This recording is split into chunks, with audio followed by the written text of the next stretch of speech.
이제 일주일이면 소위 성탄절이 됩니다.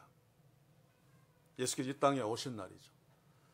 오늘 우리에게 주어진 본문의 말씀으로 표현한다면 하나님의 아들이 인간이 되어서 우리 가운데 거하기 시작한 날이 바로 예수께서 베들레헴에서 태어나신 그날입니다. 물론 우리는 2000년, 2000 얼마 전 AD로 구분합니다. 안노 도미니, 라틴어로 주의 날이라고 하는 뜻인데 실제로는 BC에 태어나셨죠. 보통 BC 4년 이렇게 이야기하는데 저는 개인적으로 BC 7년이라고 생각합니다. 조금 1년을 당겨도 BC 6년. 왜냐하면 헤롯 대제가 BC 4년에 죽었죠. 예수님이 태어나시고 헤롯 대제가 죽기까지는 적어도 2년의 공백이 있습니다. 그렇죠? 태어나서 1년, 2년 미만의 아이를 죽이려고 했고 그래서 도망가서 애굽에서 또 한참 있었다고 봐야 되죠. 아무튼 BC 한 6년 내지 7년 2월 한 말쯤 늦겨울 초봄 정도에 예수님이 오셨는데 그럼 우리는 어쨌든 12월 25일을 성탄절로 정하고 그날을 지키며 또 그날을 예배하고 감사하고 있습니다. 아무튼 이날 우리 인간의 눈으로 볼 수 없는 영이신 하나님이 우리 인간의 눈으로 볼 수 있는 아주 연약한 유한한 인간으로 오셨습니다. 무한하신 하나님, 무소 부재하신 하나님이 시간과 공간의 제약을 받는 유한한 인간이 되신 날이 바로 성탄절입니다. 이날은 시공을 초월하는 초월자이신 하나님이 10미터를 걸어갈지라도 시간이 필요한 그런 제한된 연약한 인간으로 오신 날입니다. 이날은 하나님과 함께 하셨고 하나님이신 예수님께서 인간이 되신 날입니다. 오늘 우리는 바로 다음 주일이지만 이 땅에 예수께서 인간으로 오신 날 하나님이 그를 보내주심으로 말미암아 인간으로 이 땅에 오신 예수님. 제가 늘 강조합니다만 성탄절날 우리가 가장 먼저 기억해야 될 것은 그분이 왜 이 땅에 오셨는가? 십자가를 지시기 위해서입니다. 오늘 우리는 작년과 마찬가지로 성탄절의 진정한 의미를 십자가를 염두에 두며 새기면서 오는 성탄절날 그날을 바르게 이해하고 바르게 감사하고 바르게 기뻐하고 바르게 예배하는 그런 예배자로 오늘 준비되기를 소원합니다. 사도 요한은 예수께서 이 땅에 오신 사건을 놓고 이렇게 표현하고 있습니다. 오늘 본문이죠. 요한복음 1장 14절을 봅시다. 말씀이 육신이 되어 우리 가운데 거하시매 우리가 그 영광을 보니 아버지의 독생자의 영광이요 은혜와 진리가 충만하더라. 말씀이 육신이 되었다 라고 사도 요한은 말하고 있습니다. 하나님이 인간이 되었다라고 하면 될 터인데 왜 굳이 로고스가 사락스가 되었다라고 말하고 있는가? 이것은 당시의 유대인들이나 당시의 헬라인들 그 시대의 사람들이 절대로 받아들일 수 없는 절대로 이해할 수 없는 그런 내용이기 때문에 사도 바울은 물론 성령의 감동하심으로 기록했습니다만 고민 고뇌 끝에 이렇게 표현한 것입니다. 오늘 본문에서는 로고스를 말씀으로 번역했습니다만 제가 요한복음을 공부하면서 이것은 오역에 가깝다. 로고스가 말씀이니까 오역이라고 하기는 조금 미안합니다만 오역에 가깝다. 왜냐하면 사도 요한은 이 로고스를 말씀으로 사용하지 않았기 때문입니다. 그런데 어떤 분들 설교하고 강의하면서 하나님의 말씀이 그리스도다. 만약에 말씀이 그리스도면 말씀은 인격이 없습니다. 그렇죠? 인격이 없는 말씀이 그리스도가 되었다는 뜻이고 하나님의 입에서 나오는 말씀으로 그리스도가 되었다면 예수님은 하나님일 수 없습니다. 하나님의 입으로 나온 하나님에 의해서 피조된 피조물 정도밖에 되지 않죠. 그래서 로고스 말씀이 육신이 되었다라고 할 적에 말씀은 잊어버리십시오. 사도 요한이 로고스를 쓴 것은 철학 용어로 썼습니다. 이 로고스가 그냥 일반적인 단어로 쓰일 적에는 가장 우선되는 의미가 이성입니다. 이성. 그리고 언어. 그런데 철학적인 용어로 들어오면 신의 아들이라는 뜻입니다. 마치 소피아가 일반적으로는 지혜인데 철학적인 용어로 들어오면 신의 딸이 되듯이. 우리가 야구 경기를 하면 일루의 주자가 2루로 막 달려가죠. 그걸 뭐라 그럽니까? 스틸. STEAL. 그죠? 우리 한문으로는 도루라고 합니다. 루상을 훔쳤다라고 하는 거죠. 야구적인 의미는 타자의 도움 없이 주자가 스스로 2루로 간 것, 죽지 않고 간 것, 아웃되지 않고 간 것을 도루했다, 스틸했다라고 하는데 그 스틸은 도둑질하라는 뜻입니다. 그렇죠? 근데 일반적인 도둑놈들이 도둑질한다라는 뜻인데 그게 그대로 거기에 영어로 사용되어졌는데 그 뜻으로 거기에 쓰인다면 야구 선수들 중에 아무도 도루하지 않을 것입니다. 도루했다가 수갑 차는데. 이 로고스도 마찬가지입니다. 말씀이라는 의미로 바울이 사도 요한이 사용한 것이 아니라 신의 아들, 특별히 하나님의 아들. 그래서 제가 요한복음을 공부하면서 그런 말을 해서 제가 요한복음을 번역한다면 차라리 그대로 로고스를 그냥 두고 로고스가 육신이 되어 라고 하든지 아예 성자가 육신이 되어 하나님의 아들이 육신이 되어 라고 번역할 것입니다. 아무튼 요한복음 1장 14절에서 말씀이 육신이 되어 라고 하는 것은 하나님의 아들이 인간이 되었다라고 하는 말입니다. 자, 그런데 이게 유대인들에게나 또 헬라인들에게 당시에 문화권에 살고 있던 1세기 후반, 2세기 초라고 봐야 되겠죠. 말도 안 되는 소리입니다. 유대인들은 야훼 하나님 한 분밖에 없는데 예수 때문에 부끄러워 죽겠는데 지가 막 하나님이라 그러고 하나님의 아들이라 그러고 그런데 어떻게 이 인간 예수가 하나님의 아들이고 또 하나님이냐?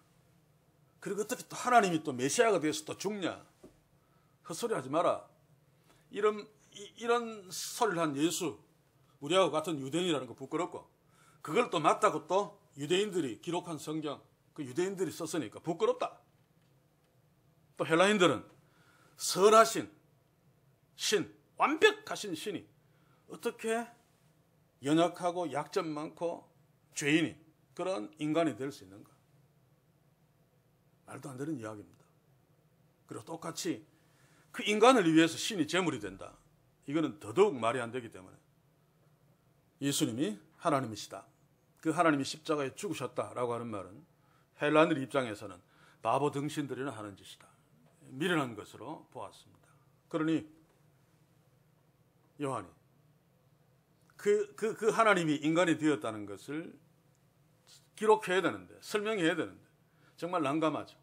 그래서 말씀이 육신이 되어라고 한 이 말을 하려고 1절부터 13절까지 준비하고 있는 내용인데 읽어보면 요한의 고뇌가 꽉 차 있는 것을 알 수 있습니다. 어떻게 설명해야지 이 초대교회 성도들이 하나님이 인간이 되었다는 것을 이해하고 받아들일 수 있을까? 1절, 2절만 한번 봅시다. 태초에 말씀이 계시니라. 태초에 하나님의 아들이 계시니라. 이 하나님의 아들이 하나님과 함께 계셨으니 이 하나님의 아들이 곧 하나님이시라.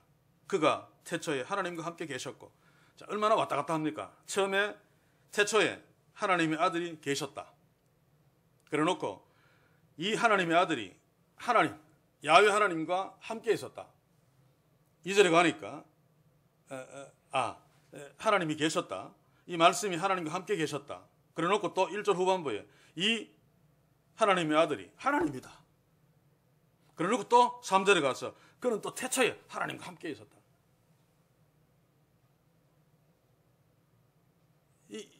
우리도 잘 이해가 안 가잖아요. 삼위일체 이해가 갑니까? 그것 이상으로 지금 설명하기 어려운 것들을 설명하려고 하고 있습니다. 그래서 우리는 쉽게 주의 성령의 역사로 하나님의 아들 하나님이 인간이 되셔서 십자가에 죽으셨고 그것 때문에 우리가 구원받았다. 오늘 이제 오는 주일날 그 일을 위해서 이 땅에 오신 예수님께 감사하면서 축하 예배를 드리는 믿음의 사람으로 서 있지만 이게 보통 믿을 수 없는 말이 아니고 사실 절대로 일어날 수 없는 일입니다. 그래서 제가 예수님의 성육신과 십자가는 절대로 일어날 수 없는 일인데 일어났다. 절대로 일어날 수 없는 일을 일어나게 하실 수 있는 분은 누굽니까? 전능하신 하나님밖에 없습니다. 그래서 이 십자가는 하나님의 사건입니다. 그런데 1세기 말 2세기 초에 있던 사람들은 예수님은 믿거든요. 참 초대교회에서. 그런데 이 예수님이 인간일 수는 없다 라고 생각해서 하나님의 아들이, 하나님이 인간으로 변신해서 이 땅에 오셨다. 인간처럼 보이게 오셨다 라고 이해하는 사람들이 계속 많아졌습니다. 그것 때문에 요한복음이 쓰여졌습니다. 요한 1서는 더더욱 그렇고. 소위 말해서 기독 가연설인데 하나님의 아들이 이 땅에 하나님이신데 오셨는데 인간이 보이도록 와야 되니까 인간이 보이도록 변장해서 왔다는 겁니다. 그러니까 인간이 아니죠. 가현, 가짜로 보이게 왔다. 이게 당시에 가장 지독한 이단이었습니다. 이렇게 되면 무엇이 문제가 되는가 하면 십자가에 죽으신 자가 인간이 아닙니다. 그렇죠? 하나님이 변장해서 십자가에 그냥 달린 것처럼 보인 거죠. 그러면 십자가는 구원의 사건이 될 수 없습니다. 인간이 죽어야 됩니다. 피 흘려야지 죄가 사해지는 거죠. 죄의 삭은 사망이니까. 고대 사회나 지금이나 이단을 살펴보면 딱 두 가지입니다. 예수님이 하나님이 아니다. 요즘 유행하는 거죠. 역사적인 예수. 유대교 신학이 바로 그것입니다. 예수님이 신이면 곤란하죠. 야, 하나님 한 번만 신해야 되는데. 그래서 예수를 인간이라고 계속 증명하려는 것이 유대교 신학이고 거기에 말려들어간 자가 바로 옥성호죠. 역사적인 예수 연구도 마찬가지입니다. 예수가 인간 예수. 인간 예수가 죽으면 피는 흘리는데 그분이 하나님이 아니기 때문에 십자가는 하나님의 구원 사건이 될 수 없습니다. 교묘하게 예수님이 하나님이 아니다, 예수님이 인간이 아니다 라고 하는 이단은 결국 다 십자가는 구원 사건이 아니다 쪽으로 귀결되어지는 거죠. 그래서 사도 요한은 로고스, 하나님의 아들이 그냥 인간이 되었다. 인간이 되었다는 헬라어는 안드로포스입니다. 다 일반적으로 쓰는 사람이 되었다라고 해야 되는데 로고스가 육신이 되었다. 이것도 표현을 점잖게 한 거죠. 사락스, 하나님의 아들이 살코기가 되었다. 고깃덩어리가 되었다. 이런 말입니다. 직역하면. 자, 왜 그렇게 표현하는가 하면 하나님의 아들, 신이 정말로 우리처럼 이 육체를 갖고 있는 고깃덩어리를 갖고 있는 이 고깃덩어리 인간이 된 거야 라고 말하는 것이 로고스가 육신이 되었다. 로고스가 사륵스가 되었다. 하나님의 아들이 고깃덩어리가 되었어 라고 지금 사도 요한이 교회 우리에게 말씀하고 있습니다. 우리는 믿지만은 참으로 놀라운 기적이 아닐 수 없죠. 그래서 제가 예를 들기 좀 어려워서 대통령이 우리가 바퀴벌레인데 사람 대통령이 청와대에서 나와가지고 시궁창에서 막 돌아다니는 바퀴벌레는 우리를 자기 아들 삼기 위해서 지가 바퀴벌레 되고 바퀴벌레는 발에 막 콱 발패가 툭 터져 죽잖아. 그렇게 툭 터져 죽음으로 우리 바퀴벌레를 죽으면서 살려서 살린 정도가 아니고 인간이 되게 해서 인간의 밥상에서 인간처럼 살도록 하셨다. 이것도 설명이 잘 안 맞는데 이것보다 훨씬 더 말이 안 되는 것이 로고스가 사락스가 되었다라고 하는 말입니다. 그러면 왜 하나님의 아들이 우리하고 똑같은 인간이 되셔야만 했는가? 그래야지 우리가 구원받을 수 있기 때문입니다. 인간이 되셔야만 죄인인 우리 인간의 대표가 될 수 있고 인간이 되어야만 우리 인간을 대신해서 죽을 수 있습니다. 그래서 인간이 되어야만 됩니다.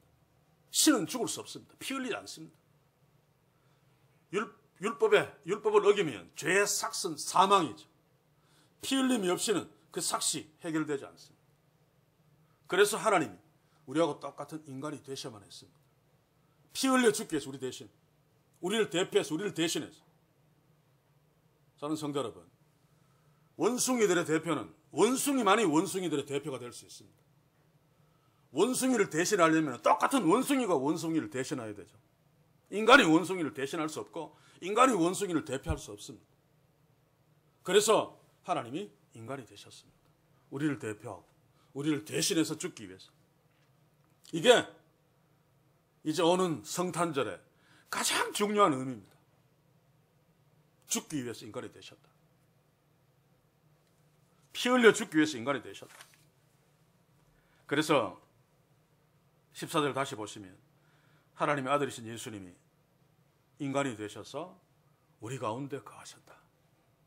인간을 대표해서, 인간을 대신해서, 인간 죄를 대신 지시고 대속제물로 십자가에 죽으심으로, 피 흘려 죽으심으로 우리의 죄를 사하시기 위해서.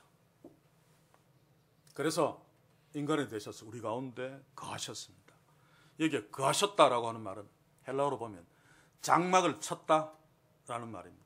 장막을 치고 사셨다.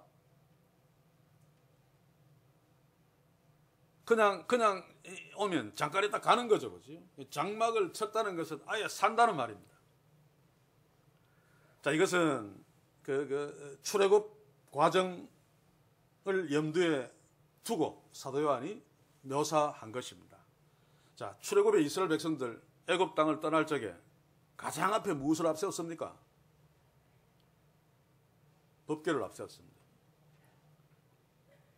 그리고 장막, 이렇게 거둔 장막이 제사장에서 뒤따라가고 그 뒤에 12지파가 따라가죠. 광야 중간에서 야영할 적에 법궤를 중앙에 두고 장막을 치고, 물론 장막 안에 법궤는 또 천으로 가렸습니다. 아무나 보고 건드리면 죽으니까. 그게 이제 지성소죠. 그리고 장막 사방에 세 지파씩 야영하고 잤습니다. 12지파죠. 그래서 장막이라고 하는 것은 하나님이 함께 하시는 장소입니다. 그래서 예수님이 육신이 되어 너희 가운데 장막을 치고 사셨다. 하나님이 너희 가운데 왔어라고 하는 말이죠. 실제로 이스라엘 백성들과 함께 했던 출애굽 과정 속에서의 장막은 상징입니다. 그렇죠? 하나님의 임재지, 하나님이 실제로 거기에 와 계신 것은 아닙니다. 장막에 하나님이 법궤 있는 그 법궤로 하나님이 현현 또 임재하신 그 상징, 그 예표가 실제로 이루어진 것이 바로 예수님이 베들레헴 구유에서 인간으로 오신 것이죠.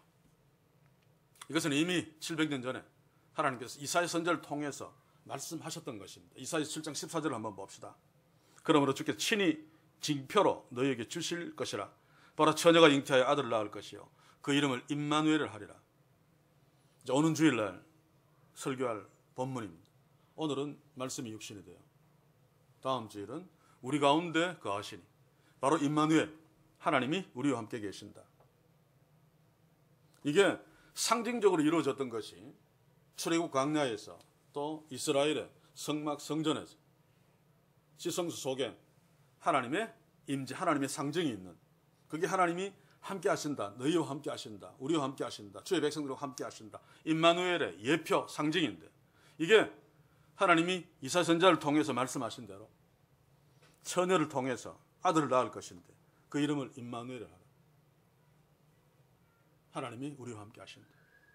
바로 그 약속이 이루어진 것이 바로 오는 주일날 우리가 맞이하고 기뻐하고 예배할 바로 성탄절입니다. 그것이 이루어진 기록이 마태복음 1장 23절이죠. 보라 처녀가 잉태하여 아들을 낳을 것이고 그 이름을 임마누엘 하리라 하셨으니 이를 번역한즉 하나님이 우리와 함께 계시다 함이라. 성탄절은 예수께서 이 땅에 오신 날인데, 예수께서 이 땅에 오신 것은 출애굽 광야에서 하나님께서 백성들 사이에서 장막을 치고 거하신 것의 실제입니다. 이사야 7장 14절에서 하나님이 약속하신 그 임마누엘이 실제로 이루어진, 성취되어진 날입니다. 하나님의 아들이 고깃덩어리가 되어서 이 땅에 오신 그날. 자, 그런데 우리가 여기서 물어야 되는 것이, 십자가에 죽으시기 위해서 오셨다면 오자마자 매달리면 뭐 간단하게 다 끝나는데 왜 오셔서 30년 이상 인간과 함께 거하시며 텐트를 치고 함께 거주하셨는가? 그거 다 우리 때문이죠. 실제 삶을 통해서 하나님의 자녀의 삶이 무엇인지 보여주시고 또 하나님 나라의 말씀을 전하시며 그 하나님 나라의 말씀을 조금 더 어김없이 그대로 실천하심으로 우리에게 모범을 보여주시고 또 더 중요한 것은 십자가 이후를 준비한 12제자를 삼으시고 키우시고 십자가에 달려 죽으시고 부활하시고 승천하신 뒤에 성령이 임하셔서 이 12제자를 통해서 교회를 세우고 그 복음을 통해 구원이 계속 십자가를 통해 적용될 수 있도록 하시기 위해서 이 땅에 거하셨습니다. 그래서 공생을 시작하자마자 예수님이 가장 먼저 하신 것이 제자 삼는 일이죠. 우리 때문입니다. 교회 세우시죠. 우리가 이 교회 공동체를 통해서 복음을 듣고 예수 믿고 하나님의 자녀, 영원한 생명을 소유하고 또 복된 성자 예수 그리스도에 의한 하나님의 아들들로 살도록 하기 위해서. 그래서 우리는 이 성탄절에 또한 예수님이 이 땅에 오셔서 그 성탄절의 목적을 이루시기 위해서 순종하며 사신 그 주님의 삶의 내용도 우리가 함께 주목해야 합니다. 예수님은 죄 없으신 분으로 이 땅에서 인간으로, 연약한 인간으로 사시면서도 철저하게 하나님의 그 율법 말씀에 순종하시면서 죄와 상관없이 사셨습니다. 또 십자가에 달려 죽으심으로 우리의 모든 죄책들을 다 감당하셨습니다. 여러분, 예수님의 모습은 되게 초라하죠, 그죠? 이사야서도 기록되어 있습니다만, 그래서 어떤 사람은 그 예수님의 그 얼굴은 잘못된 거다, 정말 못생겼고 막 그럴 거다, 뭐 어떻게 상상하든지 간에 예수님의 외모는 뭐 괜찮게 생겼어도 하나님이라고 하는 그 영광이 하나님과 인간과 비교하면 비교가 되지 않습니다. 초라한 분이시죠. 그리고 인간의 구원을 위해서 말씀하시고 말씀대로 사시고 제자 삼으시고 병 고쳐주시고 죽은 자를 살리시면서 그렇게 바쁘게 일하시며 기도하시며, 그러니까 외모 꾸밀 일이 어떻게 꾸밀 수 있겠습니까? 그래서 아주 초췌하고 초라할 수밖에 없었습니다. 그래서 예수님이 아브라함도 내 밑이다 라고 할 적에 니는 50살도 안 됐는 것이 무슨 그따위 소리를 하느냐. 또 예수님은 그때 기껏해야 30세 정도 됐을 텐데 말하는 사람이 50세도 안 된 것이 라고 하는 것을 보면 예수님이 워낙 고생을 많이 하시고 힘들게 사셔서 그 얼굴이 확 늙어서 50 정도로 보였을 것이다 라고 추측할 수 있습니다. 제가 왜 이런 이야기를 하는가 하면 이런 예수님을 따라가는 오늘 시대 교회와 우리들은 너무 다르단 말입니다. 물론 교회가 화려하고 우리가 잘 살고 이런 것 이 자체는 문제가 되지 않습니다만 이게 무슨 증거인가 하면 예수님을 따라가지 않고 있다는 증거입니다. 예수님은 하나님의 아들로 구원자로 또 우리의 모범으로 사시는 과정 속에서 그렇게 사는, 그렇게 살면 나는 머리 둘 곳이 없다 라고 할 수밖에 없습니다. 그런데 오늘 이 시대 교회들을 보십시오. 얼마나 화려합니까? 얼마나 많이 가졌습니까? 그것은 무엇을 말합니까? 예수의 제자가 아니다. 오신 예수의 삶, 우리가 살아야 되는 그런 삶 추구하지 않고 살고 있다 라고 하는 단정적인 증거입니다. 오늘 이 시대의 교회는 타락한 만큼 화려하고 화려한 만큼 타락한 거죠. 그러니 오늘 시대 교회의 화려함은 타락의 극치입니다. 우리는 잘 모릅니다. 종용교회도 그렇고 초대형 교회도 그렇고 하나님을 위한 것이라는 핑계를 대고 최고급으로만 다 돌려놓죠. 목사는 하나님의 종이라 그러고 최고급으로만 막 다 둘러 입혀놓죠.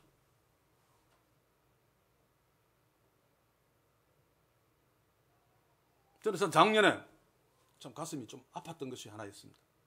뭔가 하면 우리가 돕는 교회 참 조심해야 되는데 왼손이 하는 오른손 모르게 해야 되는데 어느 날 소식을 딱 들었는데 그 교회가 5천만 원 넘게 1억 가까이 들여서 내부 인테리어를 했다라는 소식을 들었습니다. 되게 화가 났습니다. 개인적으로.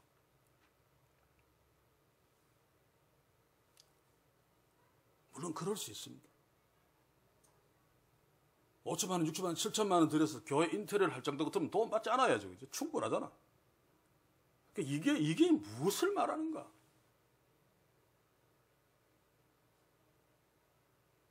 정인철 목사님 우리 교회에 오셔서 설교하면서 두 가지 놀랐습니다. 예? 성도들이 예배 태도 한번 놀랐고 제가 상상했던 것보다 교회가 너무 우중충합니다.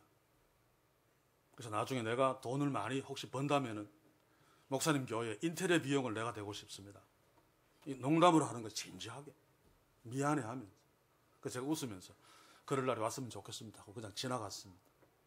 그래서 마음속으로 새해에는 최소한의 어떤 커튼도 한번 좀 바꾸고 이렇게 해서 약간은 좀 깨끗하게 좀 꾸며야 되겠다라는 생각을 혼자 했습니다만 물론 그것으로 우리 교회는 주님을 따라가는 교회다. 주님처럼 애먹어서 이런 말을 하려는 것이 아니라 오늘 이 시대의 교회들의 모습이 예수님의 그 모습과는 정반대다라고 하는 것을 우리가 깨달을 필요가 있습니다.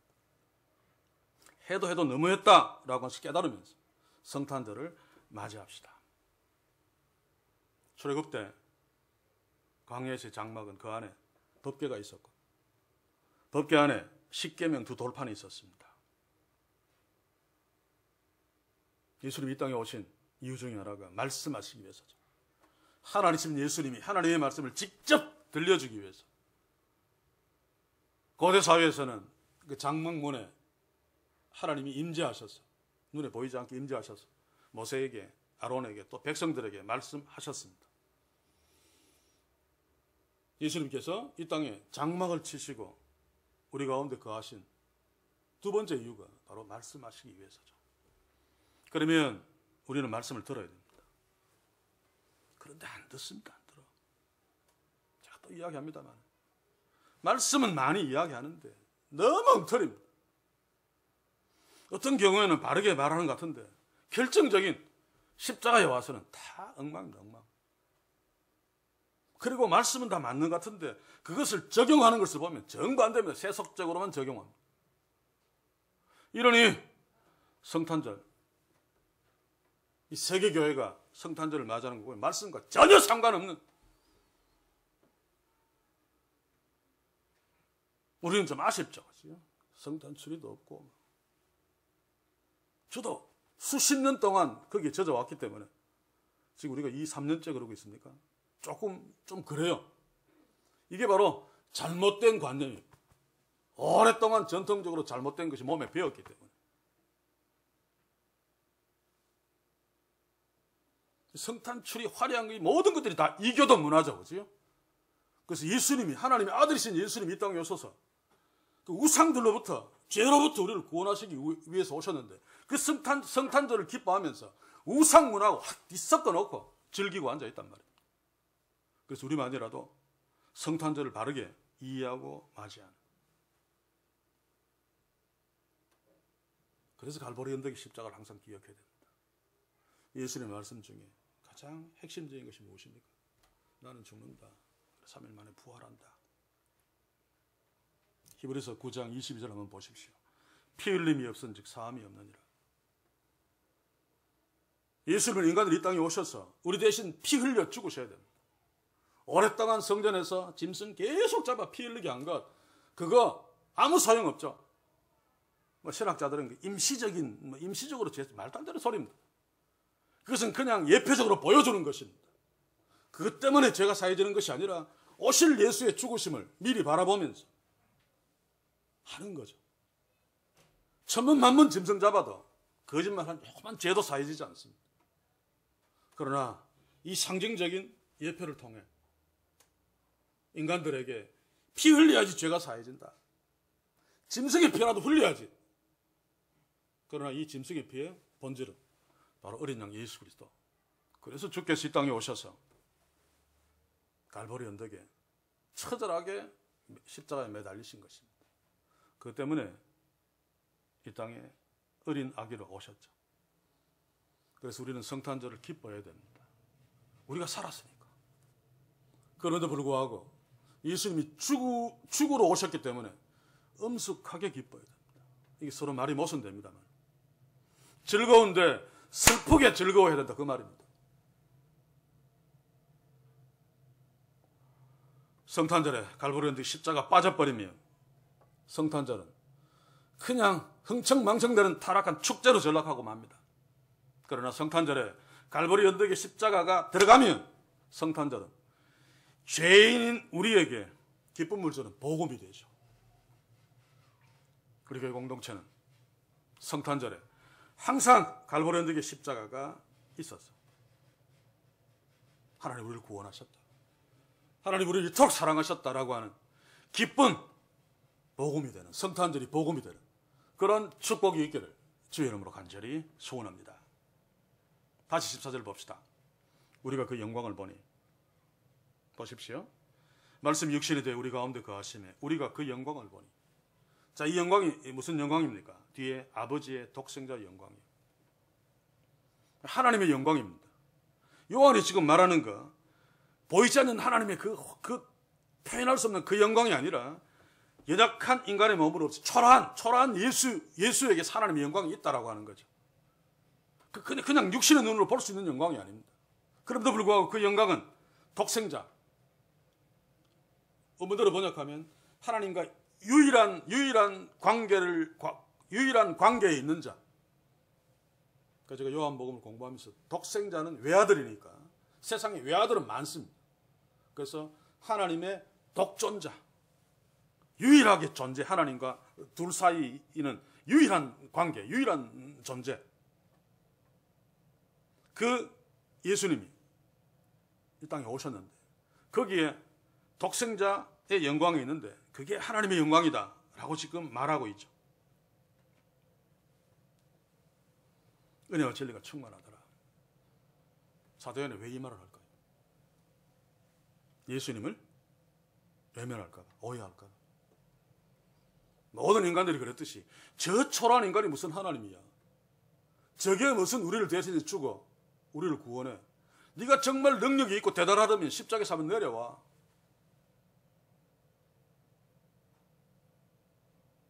이게 인간들의 생각입니다. 그렇지 않습니까? 나한테 내가 지금 빚이 많아가지고 빚 못 갚으면 죽는데 어떤 사람이 왔습니다.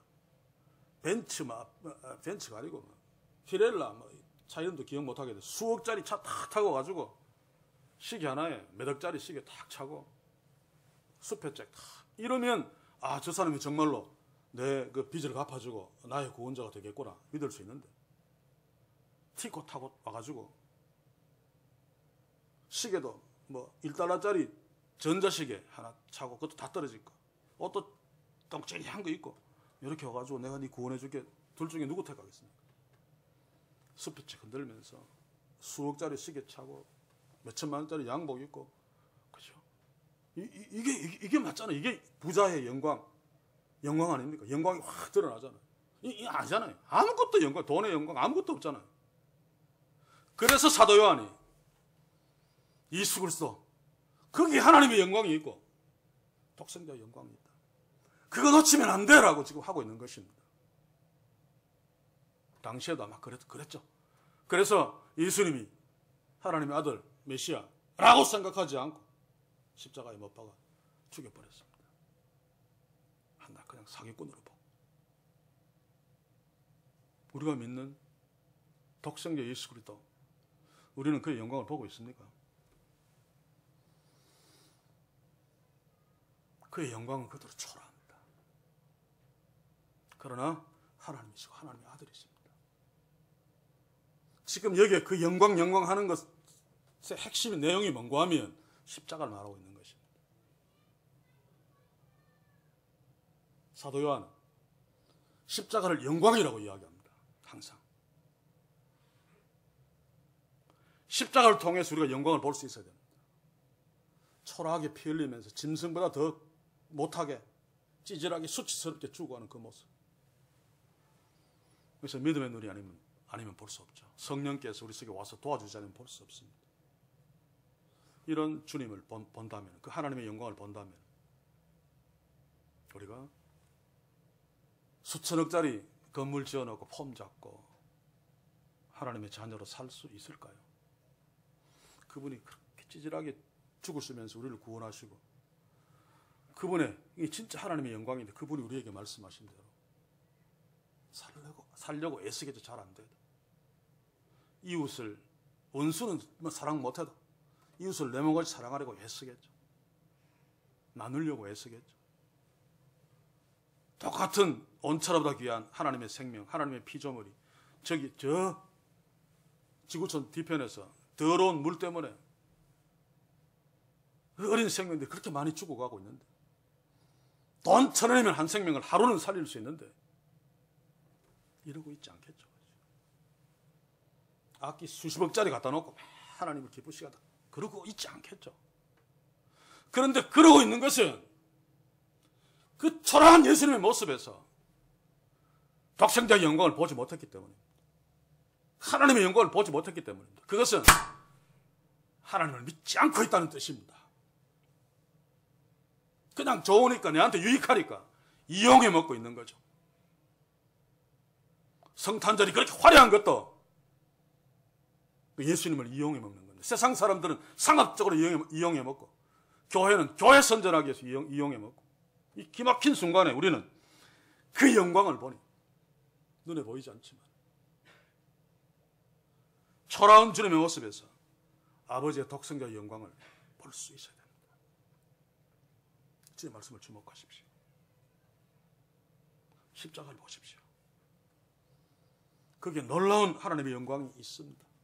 그걸 봐야지 은혜와 진리를 누릴 수 있습니다. 사도 바울이, 사도 요한이 결론적으로 영광이다라고 이야기하고, 뭐 이야기하고 싶어서 그럽니까? 은혜와 진리가 거기에 충만하다. 이 은혜는 하나님 우리에게 그냥 주시는 은혜인데, 대표적인 한 가지를 이야기하려면 우리 대신 십자가에 죽어주심으로 우리를 살리신, 우리를 하나님의 자녀 삼으신 그 은혜가, 그 초라한 예수님에게 하나님의 영광을 보고 독생자의 영광을 보면 그 은혜를 볼 수 있다. 그 진리를 볼 수 있다. 그 안에 충만한 것을. 그런데 무슨 기적 찾고 부자 되십시오 그러면서 막 씩씩거리고, 십자가는 온데간데 없고, 진짜 하나님의 영광은 온데간데 없고, 인간의 영광만 난무해서, 유명한 사람들 그 TV도 보니까 설교하는데 연예인들 반차 여기 흰 양복 입고 빨간 거 다 꺾고 마이크도 다 이렇게 해가지고, 물론 그럴 수 있지만 저는 그런 모습에서 초라한 독생자 예수 그리스도, 십자가에 달리신 그분, 육신으로는 그렇게 보이지만 그 안에 있는 하나님의 영광, 독생자의 영광, 은혜와 진리가 충만한 것을 과연 보고 있을까? 우리는 그게 우리에게 주어진 것인데, 사랑하는 성도 여러분, 성탄절은 하나님의 아들이신 예수님께서 초라한 인간이 되셔서 우리 가운데 거하시며 우리에게 말씀하시고, 주의 말씀대로 순종하시며 우리에게 모범을 보여주시고, 십자가 후에 그 십자가의 능력이 인간들에게 적용되어져서 구원받고 하나님의 자녀가 될 수 있도록 제자 삼으셔서 훈련시키시고 나중에 교회를 시작할 수 있도록 그렇게 하신 그 모습 속에서 하나님의 영광, 독생자의 영광, 은혜와 진리가 충만한 것을 보아야 되는데 그것은 하나님의 말씀을 통하지 않고는 불가능합니다. 이게 안 되니까 종교가 껍데기만 화려해지는 겁니다. 그래야지 사람들을 유인하고 끌어모을 수 있으니까. 진짜 알맹이는 빠져버려요. 예수님은 이렇게 말씀하셨습니다. 이게 은혜와 진리가 충만하더라 라고 하는 진리의 핵심 내용 한 가지죠. 요한복음 14장 6절을 봅시다. 내가 곧 길이요 진리요 생명이니, 정확하게 번역하면 내가 유일한 길이요 유일한 진리요 유일한 생명이니 나로 말미암지 않고는 아버지께로 올 자가 없느니라. 정말 우리는 아버지께로 간 자입니까? 갔다면은 예수 그리스도로 말미암았어야만 가는데 우리는 정말로 유일한 길이고 유일한 진리고 유일한 생명이신 예수 그리스도를 믿고 그분으로 말미암아 하나님 앞에 서고 하나님의 자녀가 되었습니까 지금?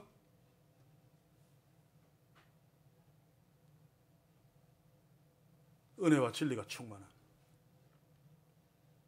하나님의 아들의 영광을 우리가 보고 누리고 있습니까?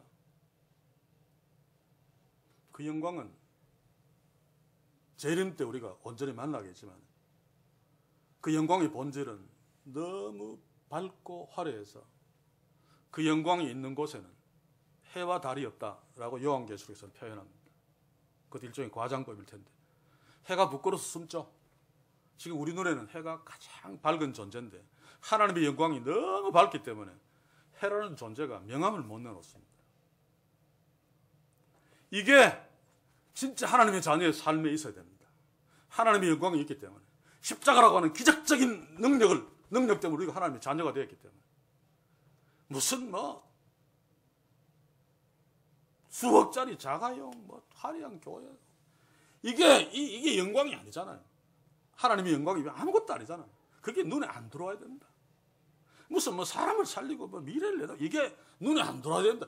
하나님의 아들이 죽으심으로 내가 구원받은 이 진짜 기적을 내가 지금 알고 믿고 체험하고 있는데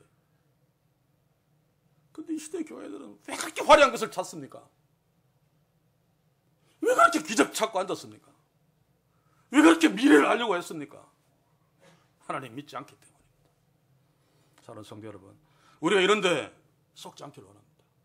특별히 성탄절날 눈에 보이는 화려함에 마음을 빼앗겨서 그 초라한 십자가, 처절한 십자가에 죽으시려고 이 땅에 어린 인간으로, 어린 아기로 그 베들레헴에 오신 그 아기 예수의 품고 있는 진짜 하나님의 영광과 은혜와 진리가 충만한 것을 놓치지 않기를 원합니다. 오른 성탄절날 바로 그 주님을 바라보면서 그 주님을 예배합시다. 왜냐하면 그 주님이 그렇게 하심으로 우리가 이렇게 되었기 때문에. 로마서 8장 1절 2절 그러므로 이제 그리스도 예수 안에 있는 자에게는 결코 정죄함이 없나니 이는 그리스도 예수 안에 있는 생명의 성령의 법이 죄와 사망의 법에서 너를 해방하였습니다. 우리가 정죄함이 없다는 이것은 우리의 상상을 초월하죠. 지금 내가 죄를 탁 지었는데 회개도 안 했는데 죄 지으면 하늘 법정에서는 무죄! 죄 지은 사탄은 이거 유죄입니다. 이게 사형입니다. 그런데 무죄! 죽을 때까지 무죄입니다. 그래서 우리는 죄 없는 의인으로 하나님의 자녀로 하나님 앞에 서는 거죠. 하나님은 왜 계속 무죄입니까? 우리가 죄를 지어도 예수님이 그 대신 십자가에 죽으신 그 대가를 지불한 그 십자가의 피, 십자가의 능력 보고 무죄라고 계속 우리에게 선언하고 계시는 것입니다. 이게 십자가의 능력입니다. 물론 이 능력을 진짜로 아는 사람들은 죄 지어도 괜찮겠네라고 죄 지으려고 하지 않습니다. 오히려 반대죠. 그렇죠? 그러나 바로 이게 그래서 결코 정죄함이 없나니 노골적으로 이야기하면 아무리 죽을 죄를 하루에 수천 번 지어도 정죄당하지 않습니다. 그만큼 육신으로 이 땅에 오신 예수님이 십자가에 죽으신 그 피의 능력이 이렇게 무한한 능력을 갖고 있습니다. 이걸 믿을 적에, 이걸 진짜 삶에 적용시킬 적에 우리가 예수님처럼 말씀에 순종하며 살아가는 힘을 얻을 수 있죠. 오늘 성탄절날 주께서 이 땅에 오신 목적이 우리에게 결코 정죄함이 없도록 하시기 위해서, 성령의 법이 우리를 지배해서 사망의 법이 우리하고 상관없도록 하기 위해서. 사망의 법 아래 있는 자는 아무리 선행을 행해도 사망의 법을 따라가게 되면 무조건 사형입니다. 우리는 성령의 법 아래 있기 때문에 아무리 죄를 지어도 무죄 영원한 생명입니다. 이 십자가의 능력, 이 하나님의 은혜, 오늘부터 성탄주일까지 묵상하면서 주여, 내가 눈에는 초라해 보인다 할지라도 그 초라함 속에서 하나님의 영광을 보게 하시고 독생자의 영광을 보게 하시고 그것을 그대로 가슴에 품고 믿고 받아들임으로 그 가운데 넘치는 그 하나님의 은혜와 진리가 내게 충만케 하소서. 그리고 이 은혜와 진리에 충만한 이 삶으로 그것을 보지 못하고 껍데기만 화려한 것을 추구하는 타락한 교회들을 향해서, 우리의 형제들을 향해서 선포하게 하소서. 진짜 성탄절이 무엇인지 알게 하셔서 언젠가는 성탄절의 의미대로 바르게 성탄절을 누리면서 진짜 기뻐하고 진짜 즐거워하고 또 진짜 슬퍼하고 진짜 정중하게 기뻐하며 엄숙하게 기뻐하며 슬퍼하는 그런 하나님의 자녀로 살게 하소서 라고 하는 소원과 함께 우리 교회 우리는 주님 오시는 그날까지 초라함 속에서 하나님의 영광을 보는, 십자가에서 하나님의 그 은혜와 진리가 충만한 것을 보고 붙들고 사는 진짜 복된 하나님의 자녀들 되기를 되었습니다만, 주의 이름으로 간절히 소원하고 또 소원합니다. 기도합시다. 주여, 성탄절 일주일 앞둔 오늘 주일 아침에 주의 성령께서 사도 요한을 통해 말씀하신 하나님의 아들이 고깃 덩어리가 되어 우리 가운데 텐트를 치시고 거하시니 라고는 말씀으로 성탄절의 의미를 주목했습니다. 주여, 우리는 연약하여 어리석어서 눈에 보이는 것이 눈에 보이지 않는 것보다 훨씬 더 많은 영향력을 줍니다. 제 성령이여 긍휼히 여기소서. 눈에 보이는 것 너머에 눈에 보이지 않는 하나님의 일하심, 하나님의 은혜, 하나님의 진리를 깨달을 수 있게 하시어 철하고 처참한 십자가에서 하나님의 영광을 보게 하소서. 우리를 구원하신 하나님의 은혜, 진리의 충만함을 보게 하시고 그 능력을 붙들게 하셔서 하나님의 자녀로 살기에 부족함이 없게 하소서. 그러므로 죄를 이기며 주님처럼 주의 말씀에 순종하며 살아감으로 십자가의 능력으로 세상을 구원하는, 교회를 깨우는 주의 도구로 설 수 있도록 이 교회와 우리 모두를 성탄절에 지음하여 더욱 주의 말씀의 능력으로 덧입혀 주시고 채우시고 무장시켜 주시옵소서. 예수님의 이름으로 기도하옵나이다. 아멘.